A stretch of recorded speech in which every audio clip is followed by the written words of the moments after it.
একটা গ্রাম, একটার পর একটা খুন। মানুষ নিজের হাতে নিজের পরিবারকে কেটে ফেলছে।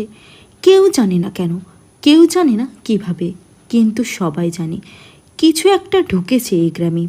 তাহলে চলুন, আজ আমি আপনাদের এক্সপ্লেনেশন করব কোরিয়ান সিনেমার একটা অসাধারণ হরর মাস্টারপিস, যার নাম দ্য ওয়েলিং। দ্য ওয়েলিং মুভিটা শুধু একটা হরর মুভি না, এটা একটা দুঃস্বপ্ন।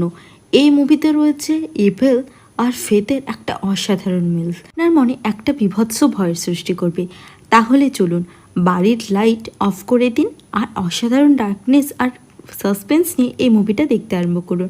তাহলে চলুন, আজকের এই গল্প শুরু করছি। গল্প শুরু হয় সাউথ কোরিয়ার একটা ছোট্ট গ্রাম দিয়ে, একটা আইসল্যান্ডের ছোট্ট মাউন্টেন ভিলেন। জায়গাটা খুবই শান্ত, নিরিবিলি, একেবারে একটা অর্ডিনারি জায়গা। কিন্তু হঠাৎ করে এই সুন্দর শান্ত গ্রামের ভিতরে একটা অদ্ভুত ঘটনা।